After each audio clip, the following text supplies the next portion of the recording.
જય હિન્દ, જય ભારત વિદ્યાર્થી મિત્રો, આપ સૌનું સ્વાગત કરીએ છીએ સાફલ્ય એજ્યુકેર એકેડમીના ઓનલાઈન પ્લેટફોર્મ અને મારી સાથે છે દ્રોણાચાર્ય કેરિયર એકેડમીના ડાયરેક્ટર એવા ભાવિન સર અને હું જીગર સર. આપ સૌનું આપણા લેક્ચર નંબર 3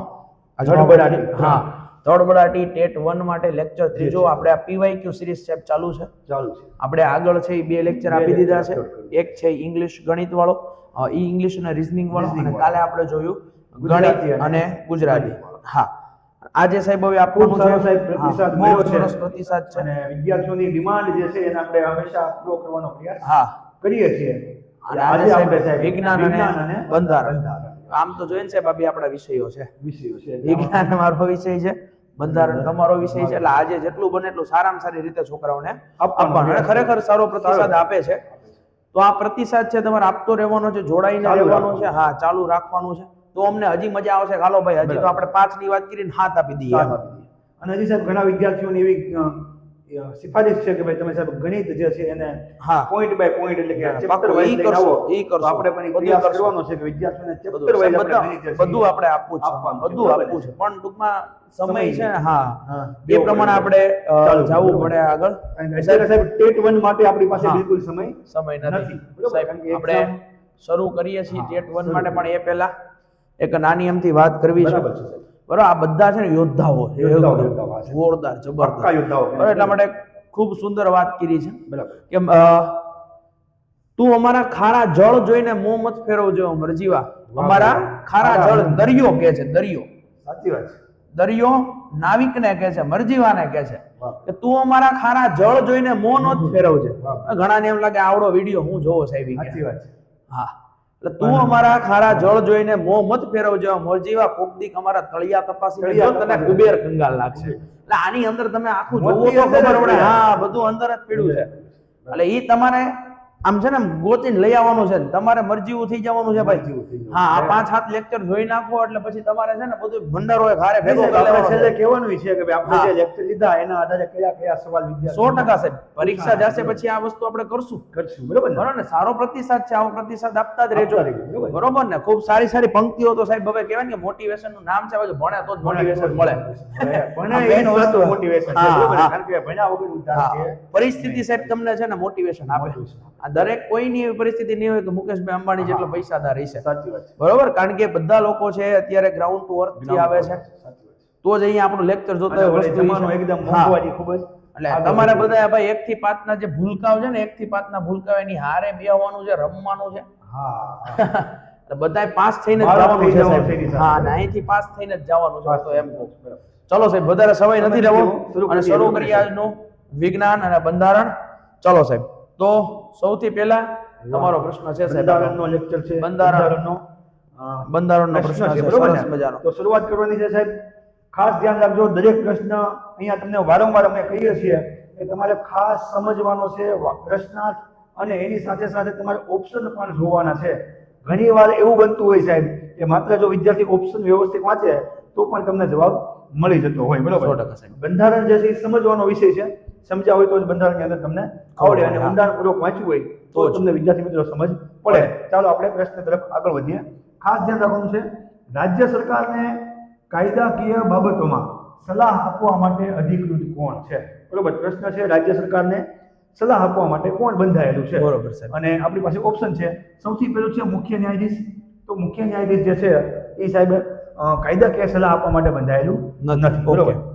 ત્યારબાદ છે મહાન્યાયવાદી, અને સાહેબ એને કહેવાય એટર્ની જનરલ. એટર્ની જનરલ આપણને સાહેબ ખબર હોય કે કાયદાકીય સલાહ આપે. એટર્ની જનરલ નું કામ શું છે સાહેબ? કાયદાકીય સલાહ પણ ક્યાં? સરકાર તરફથી. સરકાર તરફથી, પણ જો કેન્દ્ર સરકાર હોય. બરોબર? ઓકે, ખાસ યાદ રાખવાનું છે, કેન્દ્ર સરકારમાં જો કાયદા અધિકારી હોય, પ્રથમ નંબરના કાયદા અધિકારી હોય તો એ કોણ હોય?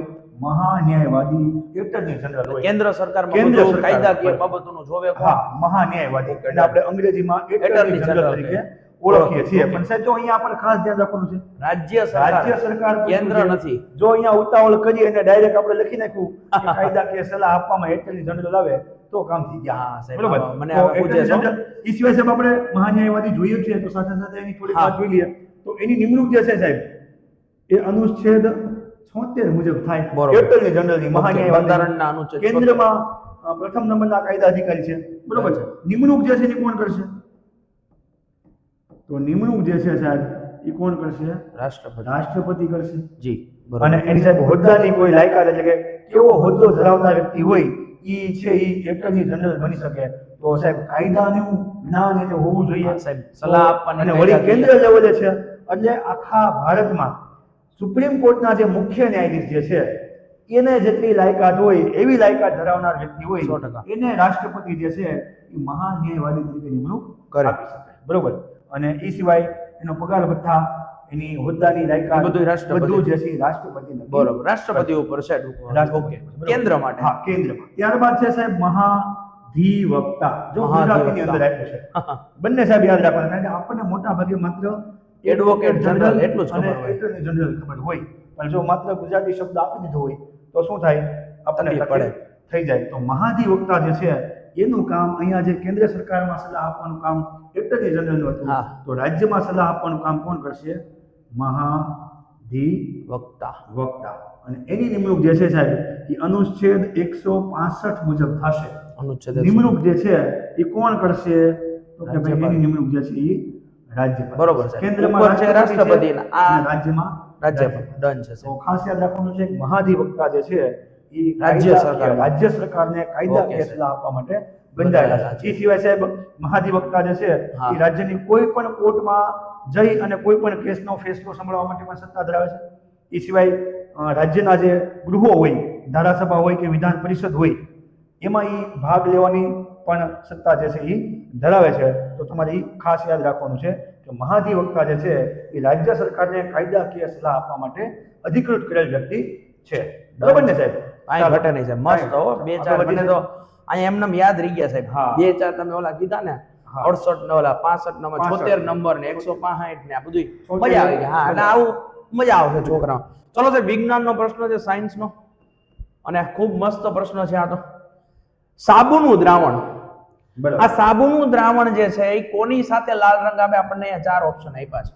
બરાબર. એને સાહેબ હળદર સાથે ભેળવીએ તો લાલ રંગ આપે, ખાંડ સાથે, લોટ સાથે કે મીઠું સાથે. આ ચાર ઓપ્શન આપણને અહીંયા આપેલા આમાંથી કોઈની છે. સાથે કોઈની ભેળવવાનું. સાથે. હા, તો અહીંયા સાહેબ સાવ સામાન્ય વસ્તુ સાહેબ છે. આ હળદર છે ને એક સૂચક છે. હળદર શું છે સાહેબ? સૂચક છે, જેને ઇન્ડિકેટર આપણે કહીએ. શું કહીએ છીએ? Indicator. ઇન્ડિકેટર. તો આપણે એસિડ અને બેઝ આ બે વસ્તુ ભણીએ છીએ. એક છે એસિડ અને બીજું છે બેઝ. સાહેબ ટૂંકમાં ખાલી એની વાત કરી દો, ત્યાં છોકરાઓને આ ભણશે ને ત્યાં આવડી જશે. એસિડ છે ને સ્વાદે ખાટા હોય. સ્વાદે કેવો હોય છે? ખાટા હોય. સ્વાદે ખાટા હોય. આની અંદર છે ને H+ આયન ઉત્પન્ન થાય. H+ ion. જ્યારે બેઝ છે એ સ્વાદે છે ને તુરા હોય. કેવા હોય? સ્વાદે તુરા. હા. અને આની અંદરથી OH- આયન ઉત્પન્ન થાય. સાહેબ ઘણા છોકરાને એમ થતા સાહેબ સીધું લખી દીધું, પણ આપણે ડિટેલની અંદર જ્યારે આપણે ક્યારેક આ કન્ટેન્ટ લઈને આવશું તો એ આપણે ભણશું. હા. ભણશું. બરાબર. હા. હવે એસિડ છે ને આની અંદર સાહેબ ઇન્ડિકેટર સૂચક તરીકે આપણે લઈએ છીએ લિટમસ પત્રને. સૂચક તરીકે ઓળખાય કેમ છે ભાઈ એસિડ છે કે બેઝ? તો એ સૂચકનું કામ છે. તો અહીંયા આપણે સૂચક તરીકે જે લઈએ છીએ એસિડમાં, એ આપણે શું લઈએ છીએ? Litmus paper. લિટમસ પેપર આપણે ઇન્ડિકેટર તરીકે. બરાબર.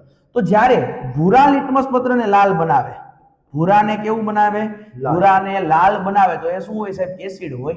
બરાબર. ભૂરાને કેવું બનાવ્યું? લાલ. લાલ. તો બે લિટમસ પેપર આવે, એક લાલ આવે ને ભૂરું આવે. ભૂરાને લાલ બનાવે એ એસિડ. તો અહીંયા લાલ ને ભૂરું બનાવે ને, લાલ ને ભૂરું, બરાબર. એ શું કહેવાય? બેઝ કહેવાય. કહેવાય. બરાબર.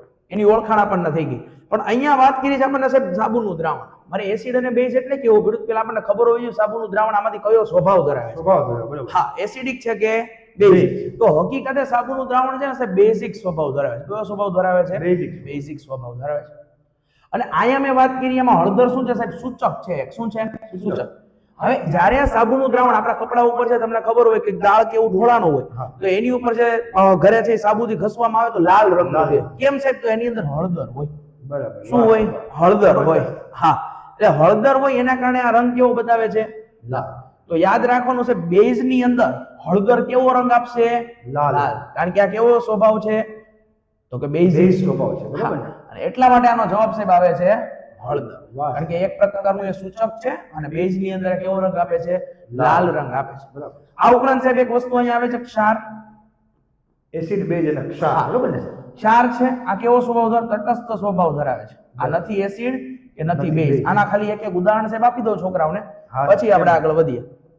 એ એસિડ છે દાખલા તરીકે તો હાઇડ્રોક્લોરિક એસિડ છે, સલ્ફ્યુરિક એસિડ છે, બરાબર, નાઇટ્રિક એસિડ છે, HNO3, આ બધા એસિડ છે. એસિડ છે.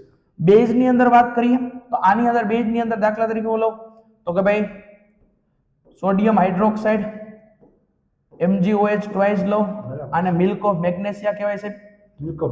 આ પ્રશ્ન પૂછાઈ ગયો છે. તમે જે પેલું આ છે ને બેઝિક સ્વભાવનો, તમને છે શરીરની અંદર એસિડિટી થાય ને ત્યારે તમે ઓલી ઈનો લ્યો, ઈનો લ્યો. તો ઈનો ની અંદર આ હોય મિલ્ક ઓફ મેગ્નેશિયા. બરાબર, એટલે શાંત કરે. હા, એસિડિટી થઈ છે, બળતરા થાય છે, તો એને કેવું પડે? ઠંડી પડે. શાંત. હા હા, તો આ સાહેબ કઈ હતું એસિડ બેઝ, એના ઉપરથી આપણે સમજ્યા હળદર. ડન છે સાહેબ?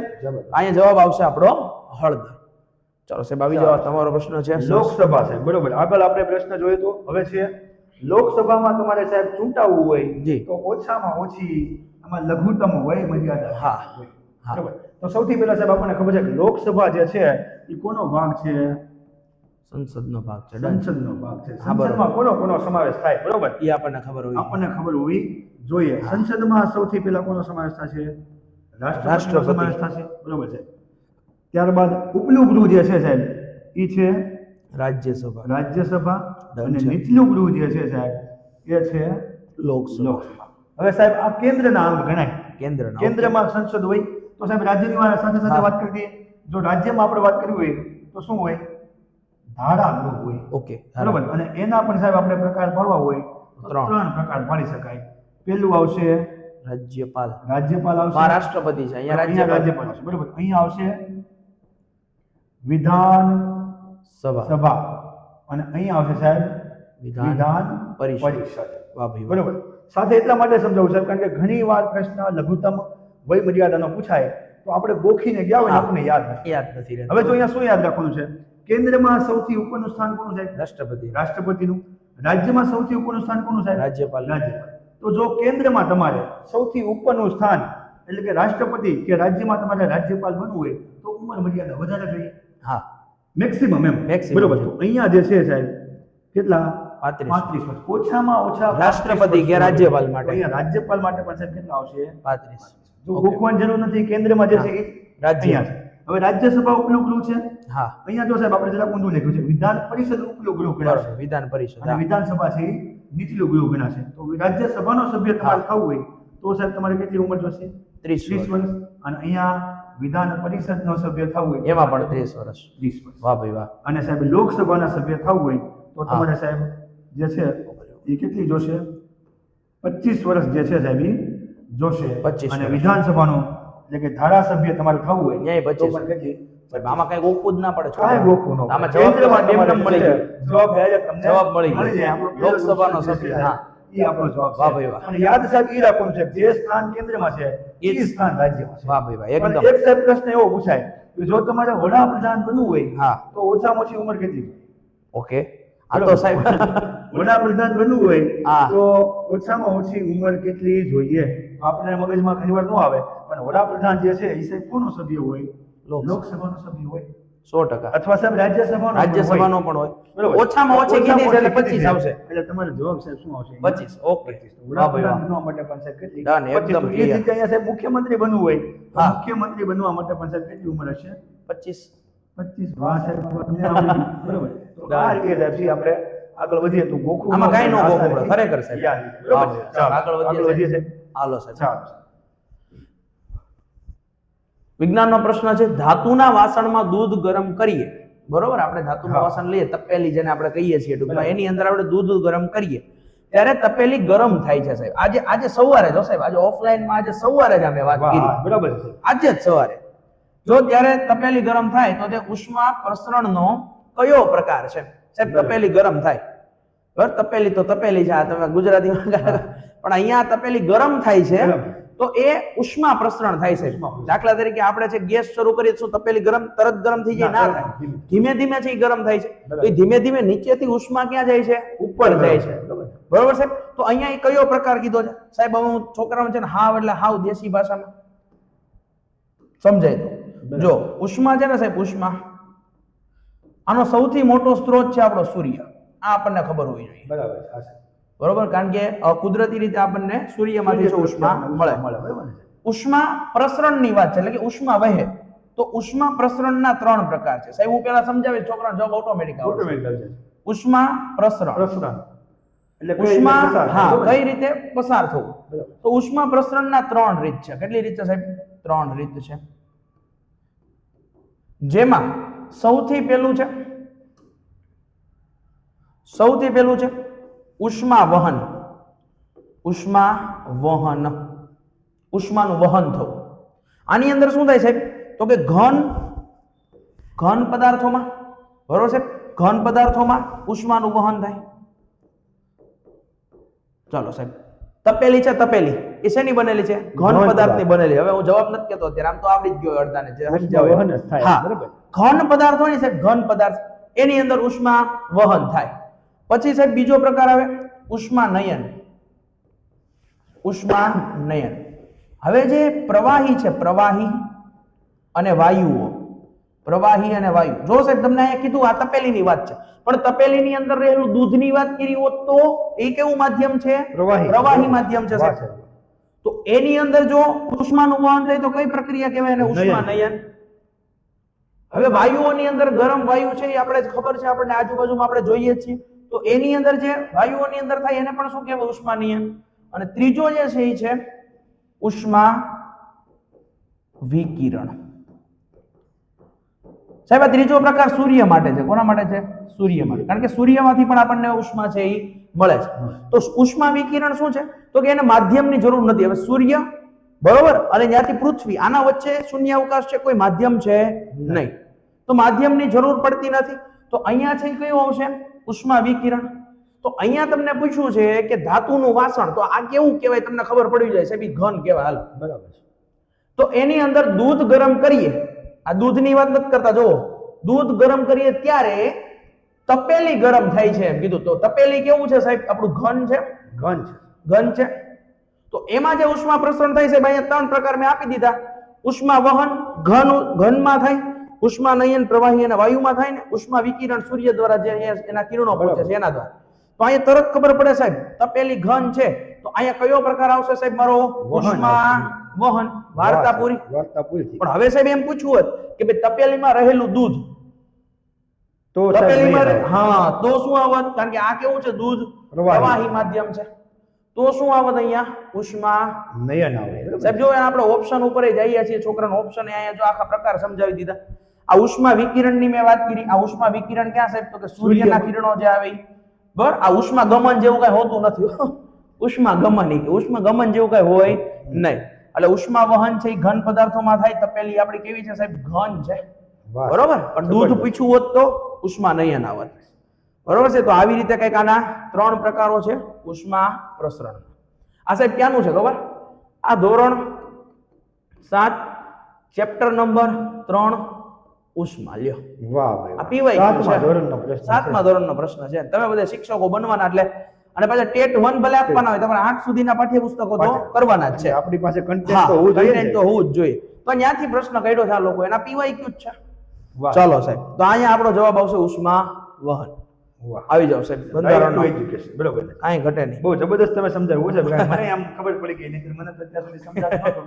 બરોબર. ચાલો હવે આપણે બંધારણનો પ્રશ્ન છે રાઈટ ટુ એજ્યુકેશન એક્ટ. બધા વિદ્યાર્થીઓને RTE આપણે જે કહીએ બરોબર, ઈ કયા પ્રકારની પ્રાથમિક શાળાને લાગુ પડે? પ્રશ્ન સ્પેસિફિક પૂછ્યો છે. પ્રાથમિક શાળા લાગુ પડે.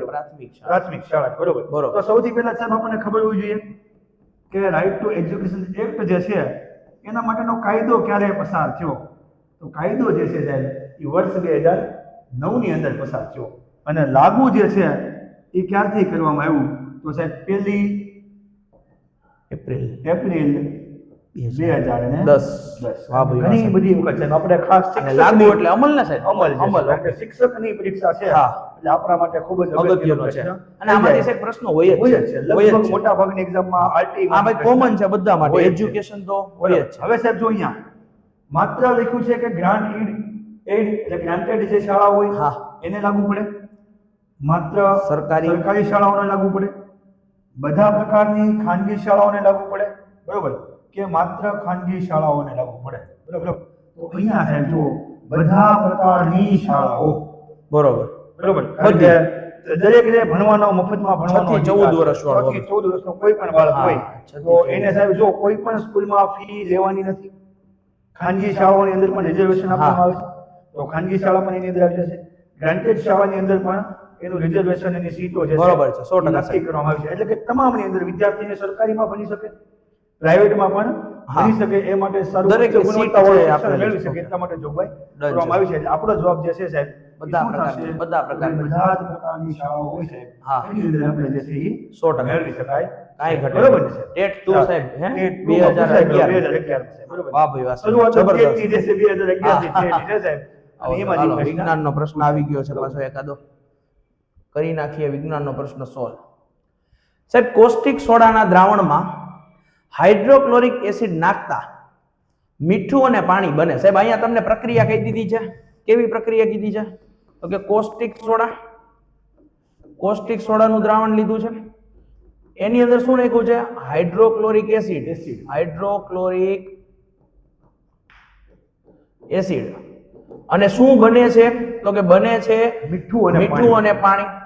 મીઠું પ્લસ પાણી. તો છોકરાઓ, પહેલા તમને ખબર હોવી જોઈએ એક વાતની, કે આની અંદર એસિડ કોણ છે ને બેઝ કોણ છે. તો જો કોસ્ટિક સોડા છે ને, આ બેઝ છે. જો આને હું લખું છું NaOH, આ શું છે? તમારો બેઝ છે. મેં આગળના પ્રશ્નમાં જ લખ્યું છે. હા. પછી આવે છે હાઇડ્રોક્લોરિક એસિડ. તો અહીંયા એસિડ ઉપરથી સીધી ખબર પડી જાય સાહેબ, HCl. આ શું છે? તમારો એસિડ છે. તો હવે સાહેબ, છોકરાઓને છે ને નાના એશિયા કે પછી છોકરાઓને ભણાવતા છે ને તે એવું છે તટસ્થીકરણની પ્રક્રિયા. બરોબર. આ જે ઉદાહરણ છે ને, આ ક્યાંથી એવું છે? તટસ્થીકરણની પ્રક્રિયામાંથી એવું. તટસ્થીકરણ. તટસ્થીકરણ એટલે શું સાહેબ? તો કે એસિડ અને બેઝ ભેગા મળીને, એસિડ અને બેઝ બે ભેગા મળે, બે પ્રક્રિયા કરે અને ભેગા મળીને બનાવે ક્ષાર અને પાણી. આ મીઠું શું છે? આપણો ક્ષાર છે સાહેબ. મીઠું શું છે? ક્ષાર છે. અને બીજું શું આપ્યું? પાણી આપ્યું સાહેબ. તો જુઓ, અહીંયાથી Na અને અહીંયાથી છે ને Cl. બરોબર. એટલે કે અહીંયા તમને મળશે NaCl, NaCl. આને કહીએ છીએ આપણે મીઠું.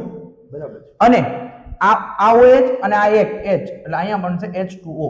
જો તો સાહેબ, અહીંયા હું લખું છું, આ તમારો બેઝ, આ તમારો એસિડ, આ મીઠું અને આ પાણી. કઈ પ્રક્રિયા સાહેબ? તટસ્થીકરણની પ્રક્રિયા.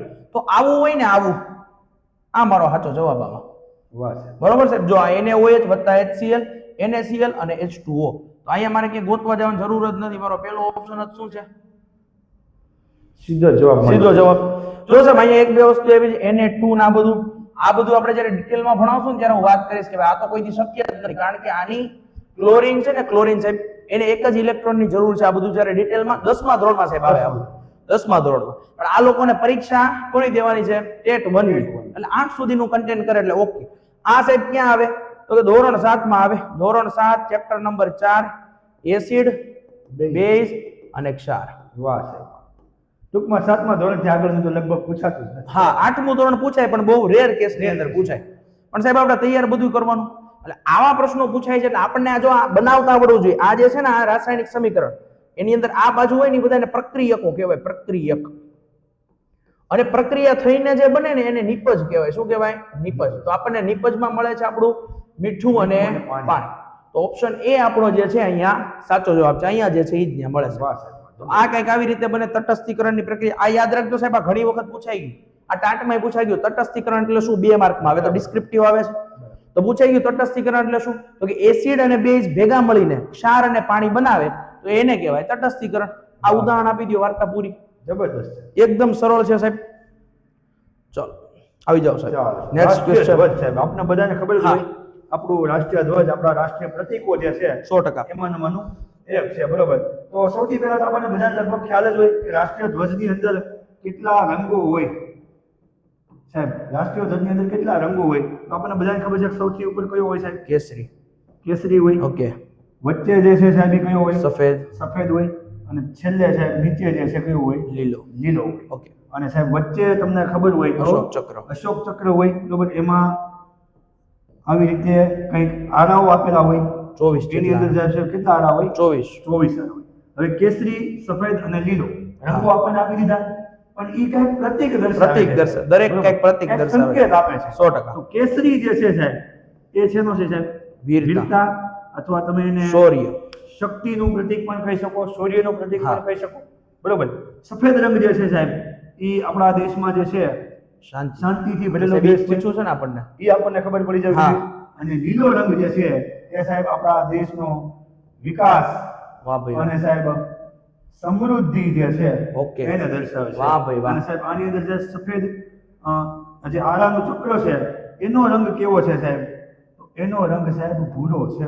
ઓકે. કારણ કે આપણને ઘણીવાર દૂરથી કાળો દેખાતો હોય હા. અને પરીક્ષામાં પૂછાઈ જાય તો કન્ફ્યુઝ થઈ જઈએ. તો અશોક ચક્રનો રંગ જે છે સાહેબ એ ભૂરો છે. એની અંદર 24 આરા જે છે 24 આરા છે. એ સાહેબ શેનું પ્રતીક છે? તો એ સાહેબ આપણને દિવસના 24 કલાક. વાહ ભાઈ વાહ. 24 ઈ સારા સિવાય સાહેબ આપણા રાષ્ટ્રધ્વજ જે છે એની આપણું જે હાલમાં જે આપણે રાષ્ટ્રધ્વજ આપણા જે ફરકાવીએ છીએ એની ડિઝાઇન જે છે એ કોણે તૈયાર કરી?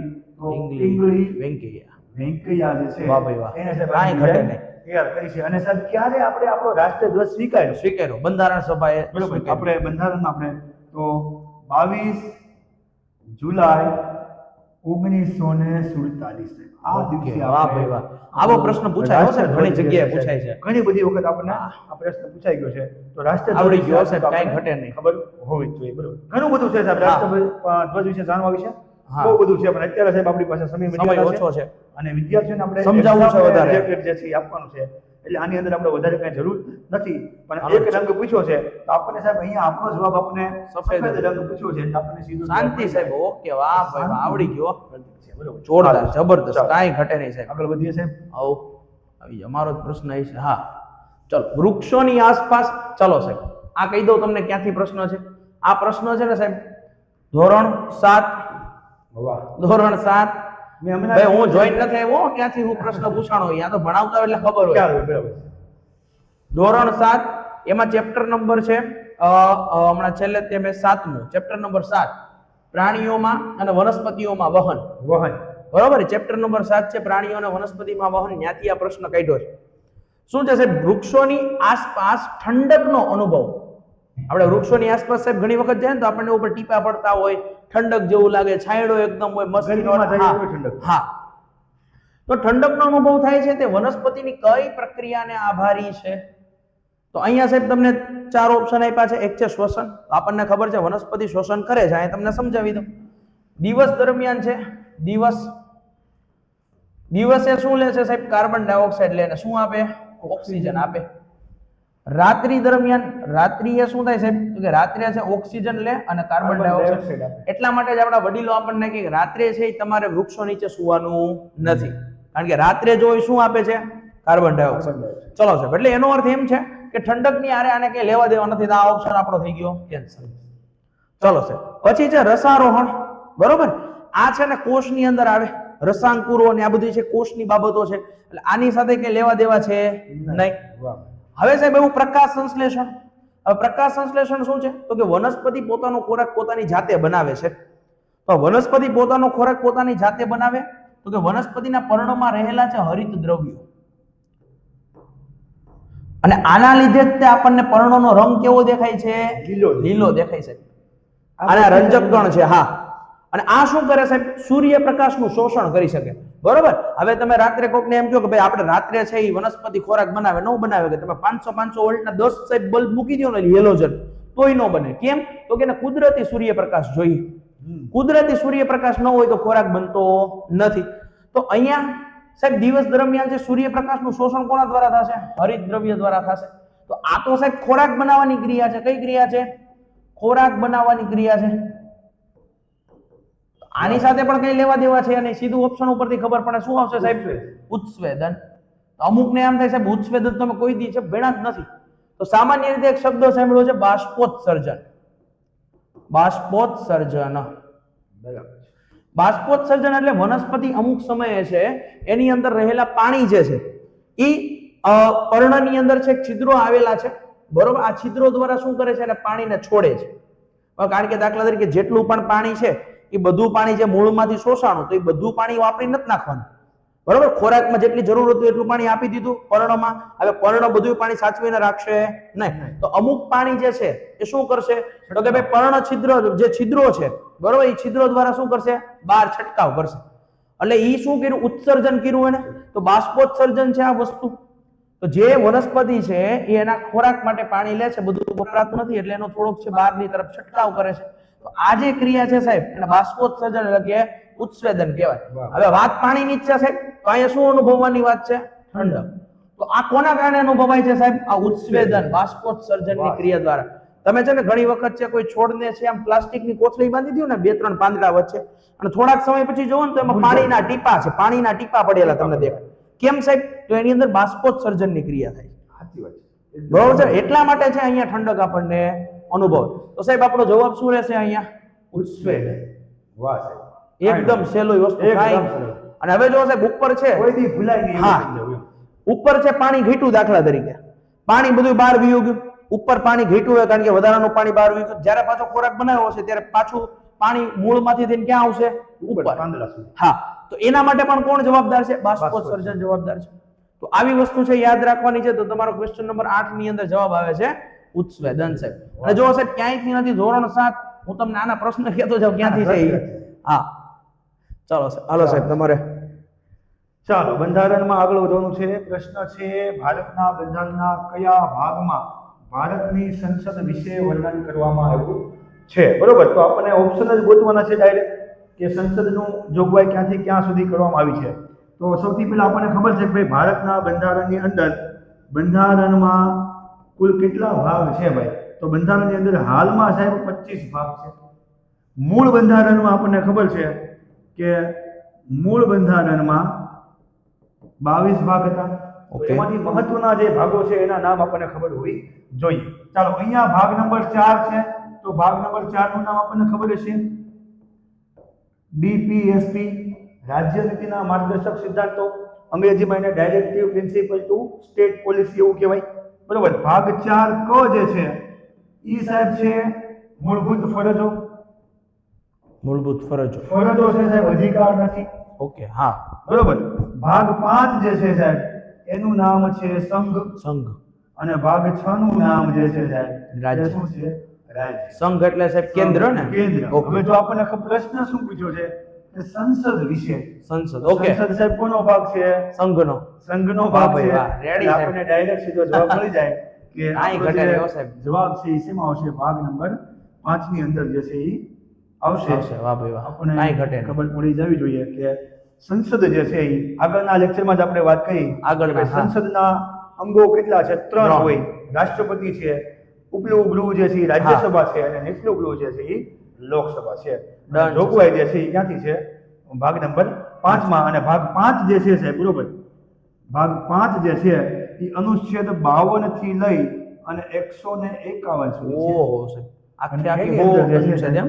હા. 100 અનુચ્છેદ ખાલી ને ખાલી સંઘ. આ ભાગની અંદર સંઘના. સાહેબ રાષ્ટ્રપતિ આવી જશે આપણા, હા. ઉપરાષ્ટ્રપતિ આવી જશે, બરોબર. વડાપ્રધાન આવી વડાપ્રધાન જશે, આવશે. મંત્રીમંડળ આવી જશે, લોકસભા, રાજ્યસભા. એ ટૂંકમાં કેન્દ્રના લગભગ મોટા ભાગના તમામ પદો એની અંદર વાહ ભાઈ, આવી કાંઈ જશે. ઘટે નહીં. હાઈકોર્ટ અને સુપ્રીમ કોર્ટને બાદ કરતા. હા. તો આપણો જવાબ જે છે એ સાહેબ આ આપણે જોયું આગળ ઓલું 6 થી 14 વર્ષના હા, બાળકો 6 વાળું. થી 14 વર્ષના બાળકો વાળું જોયું. ઈ આમાં આવશે ને મૂળભૂત નહીં, ફરજોમાં? એમાં પણ છે જોગવાઈ સાહેબ. હા. એક ફરજ છે કે બાળકોને ભણવાની જવાબદારી જે છે એ હા. માતા પિતાની છે. હા. પણ ઈ ફરજ પણ છે. હા. અને સાહેબ અનુચ્છેદ 21 ક ઓકે.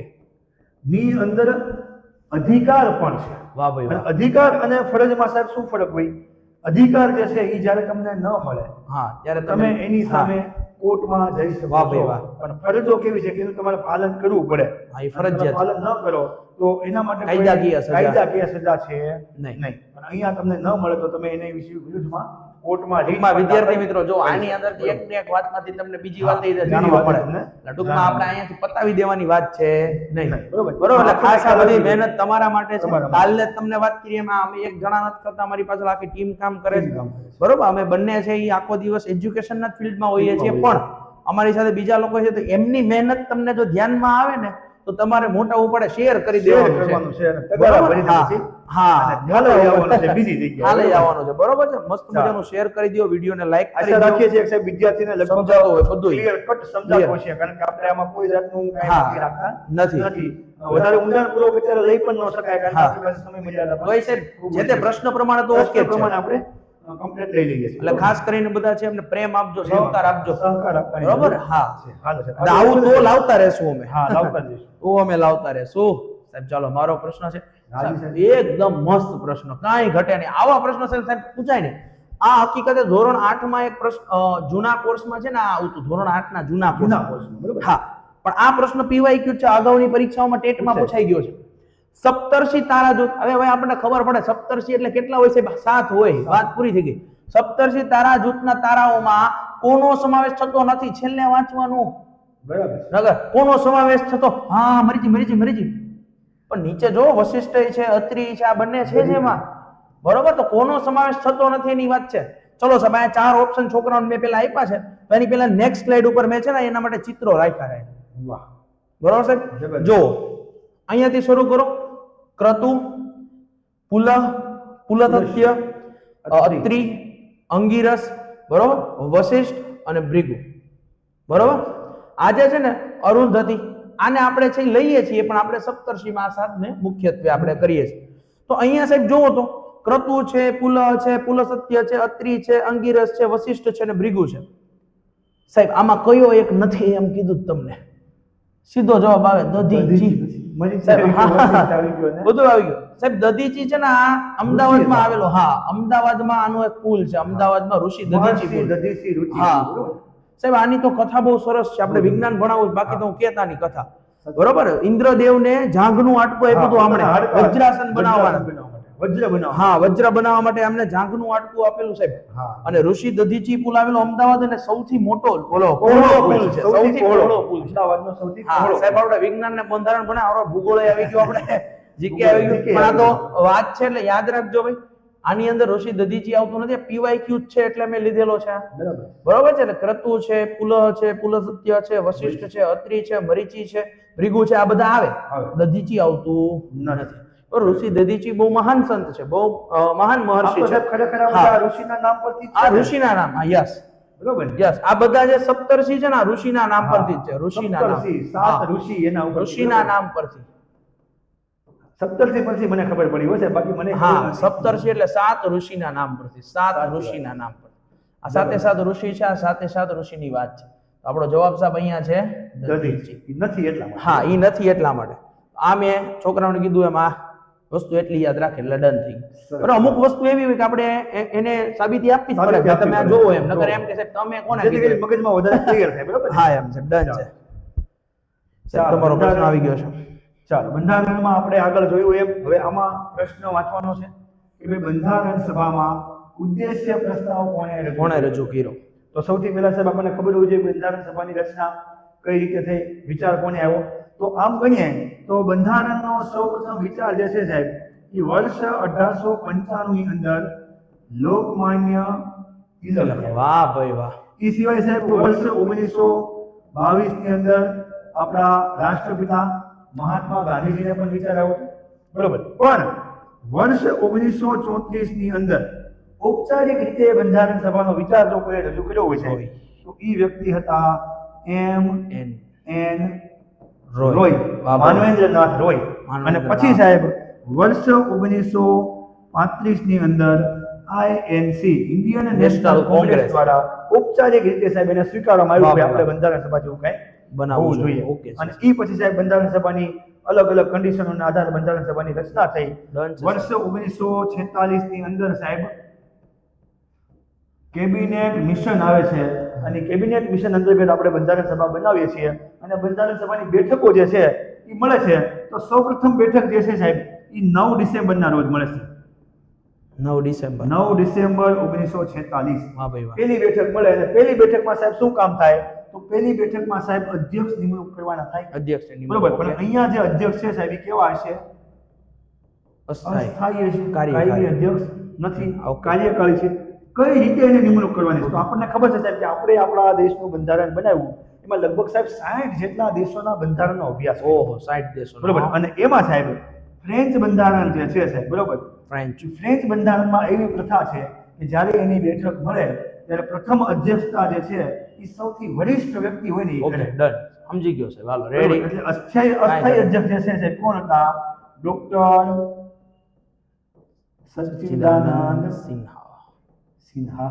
વાહ ભાઈ સાહેબ, પ્રશ્ન ફેરવીને પૂછવો હોય કે સૌથી વરિષ્ઠ વ્યક્તિ બંધારણ સભાની હા. પ્રથમ બેઠકમાં કોણ હતા, તો સચ્ચિદાનંદ સિન્હા. આ ફ્રેન્ચ ખબર હોય તો પ્રથા. સાહેબ ખબર પડે કે ભાઈ હા, વરિષ્ઠ વ્યક્તિને ફ્રેન્ચ રીતે પ્રથા બનાવે. છે એના આધારે 100% બરોબર. જબરદસ્ત. ઈ સિવાય સાહેબ બીજી બેઠક જે છે એ 11 ડિસેમ્બર 1946 ના રોજ મળે ઓકે છે ડન છે. અને એમાં સાહેબ આપણને આપણા કાયમી અધ્યક્ષ મળી જાય છે. કાયમી અધ્યક્ષ, પછી એ જ તે બંધારણના અધ્યક્ષ રહે છે. બે જ બંધારણ બંધારણના સભાના. અધ્યક્ષ રહે છે, બરોબર. ઓકે, અને done એ જે છે. છે સાહેબ એ કોણ હતા? આપણા પ્રથમ રાજેન્દ્ર રાષ્ટ્રપતિ પ્રસાદ. હતા, ડોક્ટર રાજેન્દ્ર વાહ ભાઈ વાહ પ્રસાદ. સાહેબ, કાંઈ ઘટે નહીં. અને પછી સાહેબ ત્રીજી બેઠક જે છે હજી ત્રીજી ઈ મળે બેઠક. છે સાહેબ 13 ડિસેમ્બર 1946.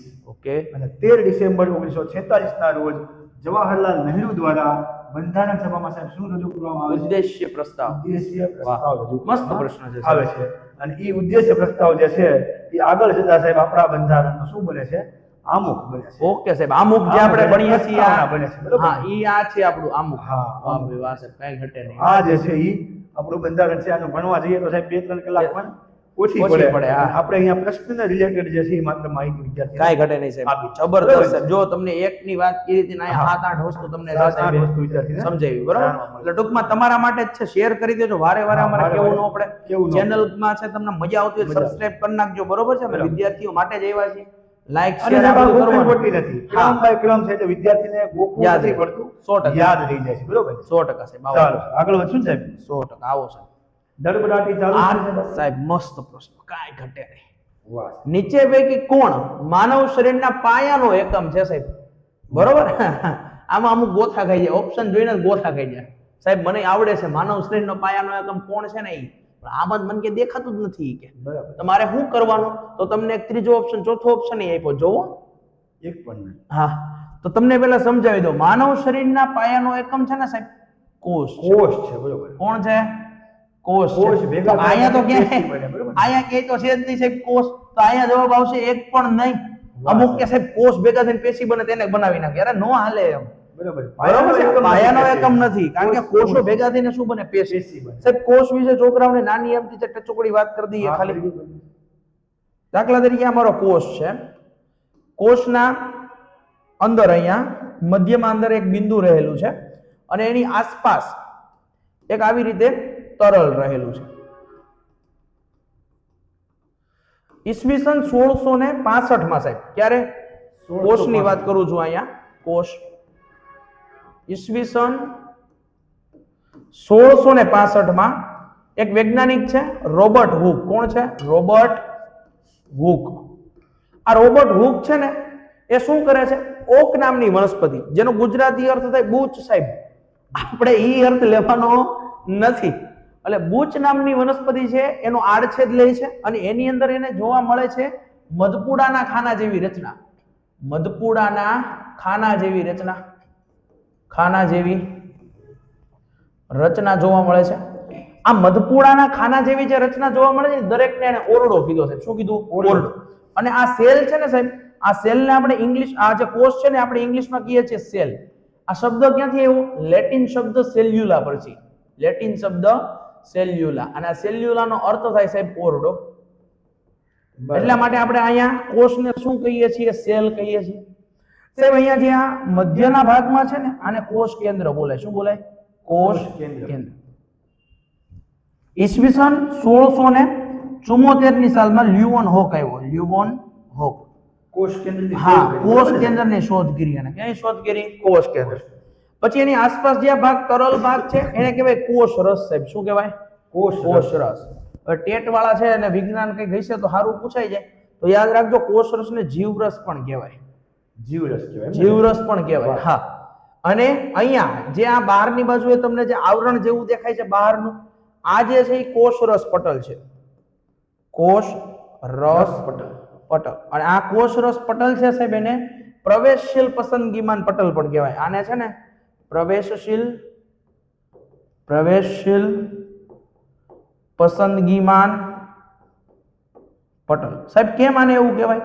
તો કે અહીંયાથી છે કોઈ વસ્તુ બહારથી અંદર આવે કે અંદરથી બહાર જાય, પ્રવેશ થાય તો એની સંપૂર્ણ જવાબદારી કોની છે? કોષરસ પટલની છે. કોને અંદર હા, કોને આવે તો એ પસંદગી કોની છે પ્રવેશવાની? તો કે કોષરસ પટલ. એટલા માટે આપણે એને કીધું પ્રવેશશીલ પસંદગીમાન પટલ સાહેબ. બરોબર. અને બીજી વસ્તુ સાહેબ સંપૂર્ણ નિયમન, કોષનું સંપૂર્ણ નિયમન કોષ કેન્દ્રમાંથી થાય. આની અંદરથી છે સંપૂર્ણ નિયમન થાય, સંપૂર્ણ નિયમન થાય. સાહેબ આના ઉપરથી તમને એમ ખબર પડે કે અહીંયા કોષની વાત કરી છે, પાયાનો એકમ કોષ તો કે છે જ નહીં, તો આપણો જવાબ આવ્યો એક પણ નહીં. સાહેબ છે ને કોષ છે ને કોષ, આ કોષો ભેગા મળીને રચના બનાવે. આ રચનાને કહેવાય પેશી. પેશી.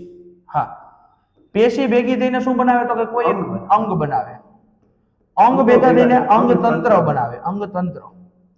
અને અંગતંત્ર બનાવીને છે એ શરીર બનાવે. શરીર બનાવે. સાહેબ અહીંયા ઉદાહરણ આપી દઉં નાનું અમથું છોકરાઓને કઈ રીતે આપવું જ પડે ને. હા, દાખલા તરીકે હું ચેતાકોષની વાત કરું છે. કયા કોષની? ચેતાકોષ. ચેતાકોષો ભેગા મળીને આ બધાના કાર્યો સરખા છે સંદેશા વહનના. શું બનાવે છે? ચેતાપેશી બનાવશે. ચેતાપેશી. હવે અહીંયા તો કે ભાઈ ચેતાતંત્રનું કોઈ એક બંગ બનાવ, દાખલા તરીકે મગજ. મગજ શાનો એક ભાગ છે. બરાબર છે. પછી સાહેબ તો કે આવા અંગો મગજ, કરોડરજ્જુ આ બધા કોના ભાગ છે? ચેતાતંત્રના ભાગ છે. તો આવા બધા ભેગા મળીને આ ચેતાતંત્ર. ચેતાતંત્ર. પછી ઉત્સર્જન તંત્ર, પાચન તંત્ર, આવા અલગ અલગ અંગો તંત્ર. હા, એમાં શોષણ તંત્ર, ઉત્સર્જન તંત્ર, પાચન તંત્ર, સ્નાયુ તંત્ર, બધા તંત્ર આવી જાય. અને આ બધા તંત્રો ભેગા મળીને માનવ શરીર બનાવે છે. માનવ અહીંયા પાયાનો એકમ સાહેબ કોણ છે? આપણો કોષ. અહીંયા તમને એ જ પૂછ્યું છે, અહીંયા કે છે નથી તો મારો ચોકડી. એટલે આ આપણો છે સાચો જવાબ. એક પણ નહીં. જવાબ સાચો શું આવશે આની અંદર? કોષ આવશે. પણ ઓપ્શન પ્રમાણે જઈએ તો એક પણ. આ કઈ કોષની વાત છે. બરોબર સાહેબ, આવું કઈ કોષ છે. કોષ સાહેબ આપણે છે ને ઓફલાઈન ની અંદર અને આપણે વિડિયો લેક્ચર ની અંદર સાહેબ 4-3 કલાક ભણાવેલું. આ તમને 5 મિનિટમાં ના સમજાય બધું, ઊંડું ઉતરવું પડે. હા સાહેબ, આપણે ગેરંટી આપીએ છીએ છોકરાઓ જોડાય એટલે છે ને આપણે એને બધું આપવું છે. ભલે 2 કલાક, ભલે સાહેબ 2 કલાક. હા યાર, આ કઈક જવાબ છે અહીંયા સાહેબ. આવો સાહેબ, આગળ વધીએ સાહેબ આવો. 13મો પ્રશ્ન. 13મો પ્રશ્ન આપણે સાહેબ હમણાં મૂળભૂત ફરજોની વાત કરી હતી તમે. હા બરોબર. તો એ પ્રશ્ન જે તમે પૂછ્યો તો એ આવી ગયો છે અહીંયા. બરોબર કે અનુચ્છેદ 21 ક બરોબર અંતર્ગત કયો મૂળભૂત અધિકાર આપવામાં આવ્યો છે? આગળના પ્રશ્નમાં પ્રશ્ન ફૂટી ગયો છે. મને ખ્યાલ નહોતો એવો. બોલો. કોઈ જરૂર નથી. જો લઘુમતીઓના હિતનું રક્ષણ છે સાહેબ, એ અનુચ્છેદ 29 અને 30 છે સાહેબ. 29-30 ઓકે. અને 30 ખિતાબોની નાબૂદી માટે અનુચ્છેદ 18 છે. 18 ઓકે. બરોબર. 17 માં જે છે અસ્પૃશ્યતા નાબૂદી છે. 18 માં ખિતાબોની નાબૂદી છે. અને 21 ની અંદર સાહેબ 21 ક છે સાહેબ. 21 ક ની અંદર મફત અને ફરજિયાત શિક્ષણની વાત છે. પણ સાહેબ અહીંયા યાદ રાખવાનું છે 6 થી 14 વર્ષ સુધીના બાળકોને, બરોબર, અને બાળ મજૂરી ઉપર પ્રતિબંધ માટે થઈ અને 23 અને 24 નંબર છે એ બાળ મજૂરી અને વેટ પ્રથા ઉપર ચારેય વસ્તુ સમજાઈ દીધી હો સાહેબ. પણ તમે બાકી વાત કરવામાં કાઈ ઘટે પ્રશ્ન આગળ ફૂટી ગયો તો છતાં પણ આપણે વિદ્યાર્થીઓને સમજાય કાઈ ઘટે નહીં હો સાહેબ. ચાલો સાહેબ જો આ પ્રશ્ન છે ને માનવ શરીરમાંથી જ લઈને આવ્યો છે પાછો. બરોબર. માનવ શરીરનું કયું અંગ માત્ર કુર્ચાઓનું બનેલું છે? બરોબર. કુર્ચા સાહેબ આની અંદર સૌથી પહેલા છાતીનું પિંજરું. છાતીનું પિંજરું એટલે કાંઈ કહેવા નથી માંગતા, હાડ પિંજરની વાત છે. કોની વાત છે? હાડ પિંજર. ચાલો સાહેબ, પગ ખાલી કુર્ચાના છે, ઓલી નાની નાની છે વલયો જેવી વીટીઓથી બન્યું હોય તો પગ આપણે ટકે એમ ના ટકે. ખોટી વસ્તુ. માથું તો ખોપરીનું બનેલું, આ ખોટું. એ વિધું હું નાક વિધું. કુર્ચા એટલે છે પેલા પોચા હાડકા. હા હા, બીજું કાંઈ નહીં. પોચા એ જ હાડકા. વસ્તુ. બરોબર. એટલા માટે જ આપણને નાક ઉપર જરાક વાગે તોય આપણને ઈજાઓ છે થઈ જાય. હવે સાહેબ અહીંયા વાત કરી દઈ, છોકરાઓને છે ને 2-3 ફેક્ચ્યુઅલ પ્રશ્નો પૂછાય છે. અને આ ફેક્ચ્યુઅલ પ્રશ્નો વારંવાર છે ને પરીક્ષાવાળા પૂછીને આ બધાને હેરાન કરી દે. તો જુઓ સાહેબ, સૌથી પહેલું છે માનવ શરીરનું સૌથી મોટું હાડકું. બરાબર. હા, ઘણીવાર સાહેબ પરીક્ષા પૂછાઈ ગયું. ફીમર સાથળનું હાડકું. સાથળ. બરોબર. જાંઘનું હાડકું જેને કહેવાય. ચલો હું લખી દઉં છું. સાથળ એટલે કે જાંઘનું હાડકું. ચાલો સાહેબ, બીજો પ્રશ્ન અહીંયાથી પૂછે, માનવ શરીરનું સૌથી નાનું હાડકું. પેંગડું આવશે કે હા સાહેબ, એરણ અથોડી પેંગડું આપણા કાનમાં હોય, ત્રણેય આપણા કાનમાં હોય, બરોબર, એરણ અથોડી પેંગડું. તો અહીંયા આવશે પેંગડું. સાહેબ આ પ્રશ્ન તો અઢળક વખત પૂછાઈ ગયો, અઢળક, અને આમાં ઘણા બધા વિદ્યાર્થીઓને સાહેબ આવડતું હશે. હા પણ હવે જે પ્રશ્ન પૂછું કે આવડે તો સાચા. બરાબર. માનવ શરીરનું સૌથી મોટું અંગ, માનવ શરીરનું, સૌથી મોટું અંગ. હા શરીરનું, આ પ્રશ્ન પૂછાઈ ગયો છે, સૌથી મોટું અંગ, સૌથી મોટું અંગ. સાહેબ બધા અત્યારે છે ને શું વિચારતા છે ખબર મનમાં? નાનું આંતરડું. સાહેબ 7.5 મીટર જેટલું કે લાંબુ હોય, બરાબર. નાનું આંતરડું. પણ એ જવાબ એકદમ ખોટો છે, જવાબ ખોટો છે. હા જવાબ ખોટો છે. કારણ કે માનવ શરીરનું સાહેબ સૌથી મોટું અંગ કોઈ હોય તો એ છે ત્વચા, તમારી બોડીને સ્કિન, કવર કરે આપણે. ચામડી, તમારી સ્કિન. સાહેબ આ પ્રશ્ન પૂછાઈ ગયો છે, અને આવા પ્રશ્નો પૂછાવા જોઈએ સાહેબ. પૂછવા જોઈએ. તો વ્યવસ્થિત રીતે જે મિત્રો તૈયારી કરે છે ને, બરોબર, એને આ પ્રશ્ન આવે ને ફટ દઈને ટીક કરી નાખે. મહેનત આપણા માટે, હા, રંગ અને લાવે. તમારા માટે આવા જ પ્રશ્નો આપણે લઈને આવ્યા છીએ બધાય. મહેનત એની હા, રંગ લાવે. રંગ લાવે સાહેબ. તો અહીંયા કઈક આવી વાત છે, આમાં કઈ હતું નહીં, કુરચાઓનું બનેલું ખાલી નાખવાળું છે, પણ આ એની અંદર આ 2-3 વસ્તુઓ છે તમારે સમજી લેવાની છે સાહેબ. ઓકે સાહેબ, ચાલો હવે સમય આપણે વધી જ ગયો છે, એટલે ધીમે ધીમે એવા જ પ્રશ્નો આવે છે, એટલે કઈ પ્રશ્ન નથી. આગળ આપણે સાહેબ પ્રસ્તાવનાનો હા. સ્વીકાર ક્યારે કર્યો, ઉદ્દેશ્ય પ્રસ્તાવ જે રજૂ કર્યો એની વાત આપણે હા. જોઈ લીધું કે 13 બરોબર 13 તારીખના રોજ હા. જવાહરલાલ નહેરુએ બરોબર ઉદ્દેશ્ય પ્રસ્તાવ રજૂ કર્યો હતો. હવે અહીંયા પ્રસ્તાવના એને આપણે સાહેબ આમુખ આમુખ, પણ કહીએ, preamble. અંગ્રેજીમાં સાહેબ પ્રીએમ્બલ કહીએ. ઈ ભારતના બંધારણમાં કયા દેશ પાસેથી, મેં પહેલા જ વાત કરી એમ કે ભાઈ આપણે 60 જેટલા દેશોના બંધારણનો ઓકે. અભ્યાસ કર્યો છે. હા. અને જે દેશમાંથી આપણને જે સારી સારી વસ્તુ લાગી એ લઈ ઈ લીધી. દેશની માંથી લઈને આપણે આપણા દેશના બંધારણની અંદર મૂકી દીધું. સમાવેશ કર્યો છે. તો સાહેબ અહીંયા માત્ર કાંઈ લાંબુ સમજવા જેવું નથી, પણ જવાબ આપણો જે છે શું આવશે? અમેરિકા. અમેરિકાના બંધારણમાંથી આપણે લઈ આવ્યા છીએ. અને સાહેબ અમુકની ભાષા પૂછાય, બરોબર, ઓકે. અમુકની ભાષા, ભાષા જે છે સાહેબ એ આપણે લઈ આવ્યા છે ઓસ્ટ્રેલિયામાંથી. ઓસ્ટ્રેલિયા ભાષા એમ સાહેબ? હા, લેંગ્વેજ, લેંગ્વેજ. અમુકમાં આપણે જે ભાષાનો પ્રયોગ કર્યો છે વાહ ભાઈ વાહ. એ આપણે ઓસ્ટ્રેલિયામાંથી લઈ આવ્યા. અમુક સાહેબ છે કેટલા વાક્યનું બનેલું છે? આવો પ્રશ્ન ઘણી વાર મેં જોયું સાહેબ. બરોબર, તો માત્ર કેટલા વાક્યનું છે સાહેબ? એક વાક્યનું.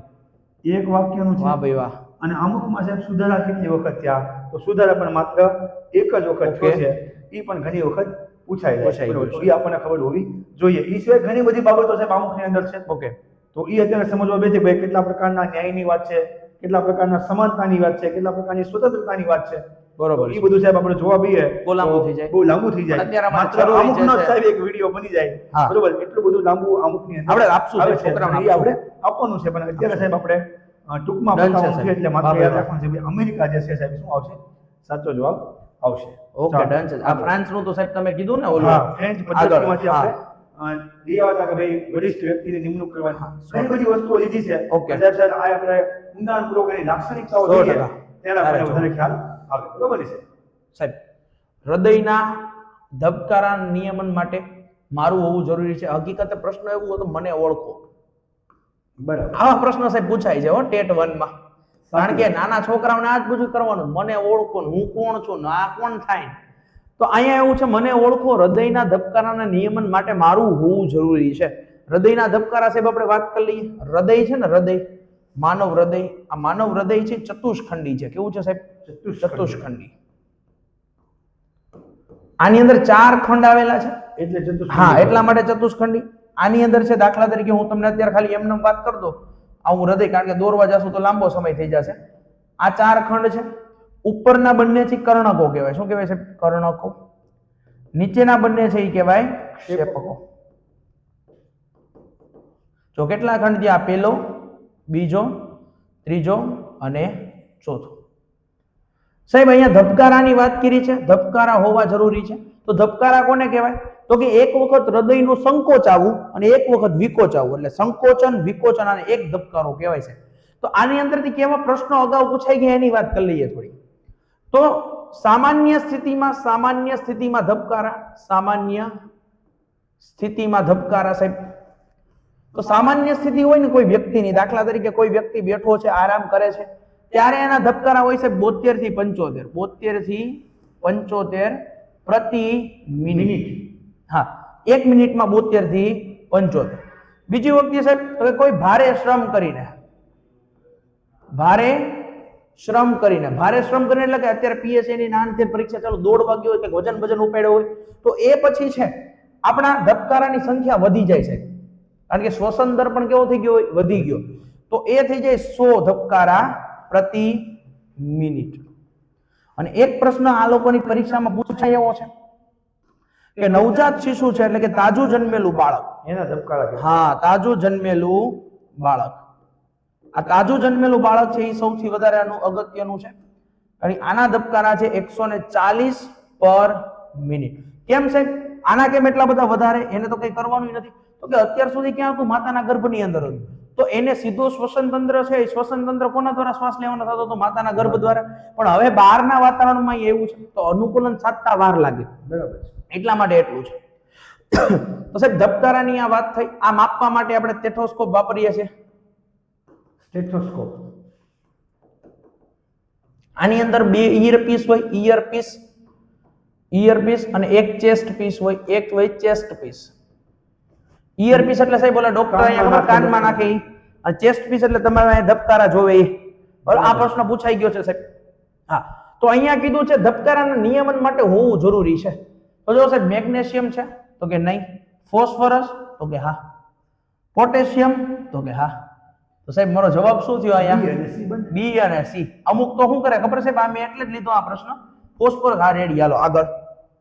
નીચે જોવો તો ખરા, પોટેશિયમ આપ્યું છે, આપણો જવાબ શું થશે? બી અને સી. બરોબર. તો આ હૃદયની વાત છે, આ થોડી ઘણી આની વાત છે. હૃદય છે ને સાહેબ સતત ધબકતું રહે, પંપ જેવું કાર્ય કરે. હા, રુધિરના વહન માટે. અને સાહેબ આની અંદરથી બીજો એક પ્રશ્ન નીકળ્યો છે, વંદાવાળો. વંદામાં સૌથી વધુ ખંડ છે સાહેબ, 13 ખંડ ધરાવે. હા, વંદાના હૃદય છે ને, વંદાનું હૃદય એ કેટલા ખંડી છે? 13 ખંડ છે. આ પ્રશ્ન પૂછાઈ ગયો સાહેબ, ઘણી વખત પૂછાઈ ગયો. આવી વસ્તુ છે આની અંદર આપણે છે. તો સાહેબ આપણે ખાલી હૃદય, આપણે ખાલી ધબકારાની વાત હતી, હૃદય લઈ લીધું, ધબકારા લઈ લીધા, માપવા માટે લઈ લીધું, એટલે વિદ્યાર્થીને હવે એટલી ખબર પડવી જોઈએ કે સાહેબ આપણી આટલું પૂરેપૂરી મહેનત કરે છે બે સાહેબો, તો આપણે છે એ મોટા ઉપાડે ઘા કરી દેવું જોઈએ. બરોબર સાહેબ. અને એની પરીક્ષામાં આમાંથી ક્યાંક ને ક્યાંક સાહેબ આવશે, આપણને વિશ્વાસ છે આપણે આ જે ભણાવીએ છીએ ને એના ઉપર.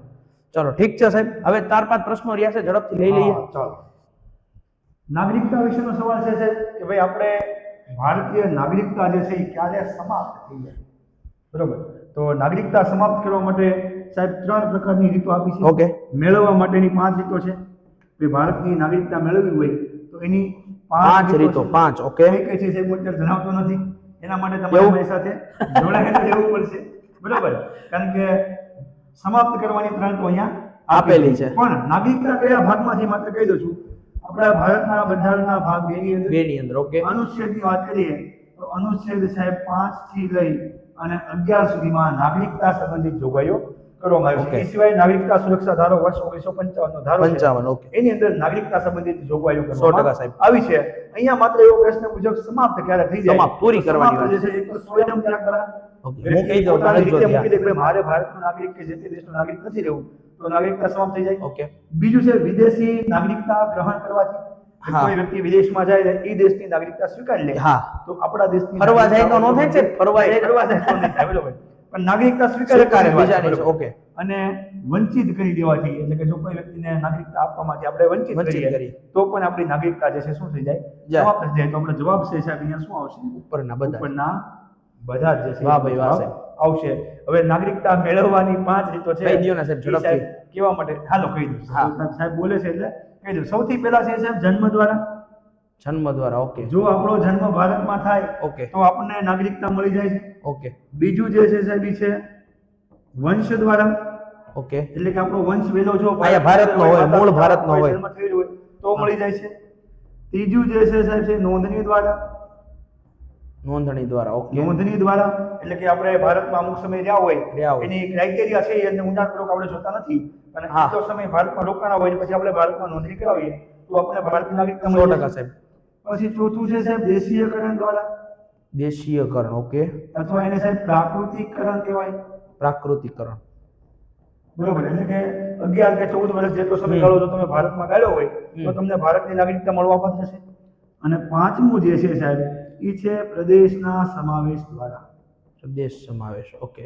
બીજાને આપણે અંદર ભેળવી દાખલા લઈએ. તરીકે ભારતનો ભાગ ન હોય એવું કઈ હોય દેશ, ભારતમાં અને આવી એને જાય. આપણે ભારતની અંદર સમાવેશ કરી લઈએ, આપણી સીમામાં વધારો કરી ઓકે, દઈએ, done છે તો સાહેબ. ઈ દેશના નાગરિકો જે ઓટોમેટિક શું બની જાય, ભારતીય ભારતના નાગરિક વાહ. બની જાય. તો 5 આ તો સાહેબ હું છે, આ છોકરાઓને એમ ન થાય કે સાહેબે કીધું નહીં. બાકી રાખી દીધું. બરોબર, નહીં. તમારા કેવા પર સાહેબ કહી દીધું છે. 100% કાંઈ ઘટે નહીં. પણ હા, ધ્યાન દેવું મારું પડશે. એક મારી ઉપર રહ્યું એક હા, તમારું, બરોબર? તો હાલો. 5 વખત આપણે મેળવવા માટેની છે અને 3 જે છે એ ગુમાવવા ગુમાવવા માટેની છે.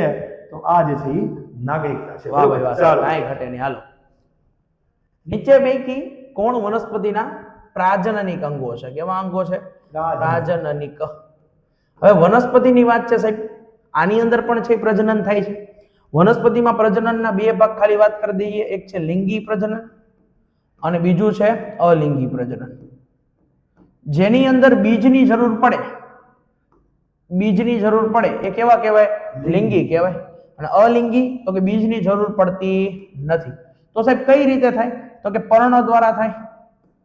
બરોબર, તો મૂળ દ્વારા થઈ શકે, પછી તમે આની ડાળી દ્વારા, શાખા દ્વારા, આ બધા દ્વારા થાય, જેમાં બીજની કોઈ જરૂર રહેતી નથી. તમને પૂછ્યું છે પ્રાજનનિક અંગો, તો અહીંયા તમને ખબર છે, જવાબ કહી દઉં છું સાહેબ સીધો, પુષ્પ. કેમ છે પુષ્પ? તો પુષ્પની અંદર 4 ભાગ તમારે યાદ રાખવાના છે. એક છે સ્ત્રીકેસર, પુંકેસર ના આવે યસ, હા, અને એક છે પુંકેસર. સ્ત્રીકેસર છે ને એ માદા પ્રજનન અંગ છે. બરાબર. અને પુંકેસર છે ને જે એ છે એ નર પ્રજનન અંગ છે. કેવું છે? નર. હવે આની અંદર છે ને સાહેબ પુંકેસર, દાખલા તરીકે પુંકેસર છે. આ પુંકેસરમાં આ જે છે આ તંતુ છે અને આ છે પરાગાશય છે. પરાગાશય. આ પરાગાશયમાંથી પરાગરજ ઉદ્ભવે. શું ઉદ્ભવે? પરાગરજ. આ પરાગરજ નરજન્યુ છે. બરાબર. અને એ પછી જાય છે માદા ઉપર. ક્યાં જાય છે? માદા એટલે કે સ્ત્રી કેસર ઉપર. એની અંદર આવેલા હોય અંડકો, અને અંડકો અને આ બંને મળે ત્યારે ફલિતાંડ રચે, અને આ ક્રિયાના ફલનની ક્રિયા કહેવાય. બરોબર છે? તો અહીંયા ફલનની ક્રિયાથી નવા છોડનું નિર્માણ થતું હોય એને પ્રાજનનિક અંગો કહીએ છીએ. એટલે પુષ્પની અંદર આ 2 બાબતો આવેલી હોવાથી આપણે ઈ કેવા અંગો છે આપણા? તો કે સાહેબ પ્રાજનનિક અંગો છે. કેવા અંગો? આ ઉપરાંત તમારે આની અંદર યાદ રાખવાનું છે દલપત્ર, વનસ્પતિનો છે પુષ્પનો રંગીન ભાગ ખીલેલો, અને વ્રજપત્ર. વ્રજપત્ર એટલે કે નીચે જે પાંદડી જેવો ભાગ હોય એ. બરોબર છે? પર્ણ છે, પર્ણ. તો પર્ણ શું કરે? આના કાર્ય કહી દી. આનું કાર્ય શું થયું? તો કે ભાઈ પ્રાજનનિક અંગ. પર્ણ છે એનું કામ તો કે ખોરાક બનાવવાનું છે. ખોરાક. પ્રકાશ સંશ્લેષણની ક્રિયા દ્વારા વનસ્પતિના રસોડા કહેવાય. મૂળ તો કે પાણી અને ખનિજ ક્ષારોનું શોષણ કરે. પાણી અને ખનિજ ક્ષારોનું શોષણ કરે. પ્રકાંડ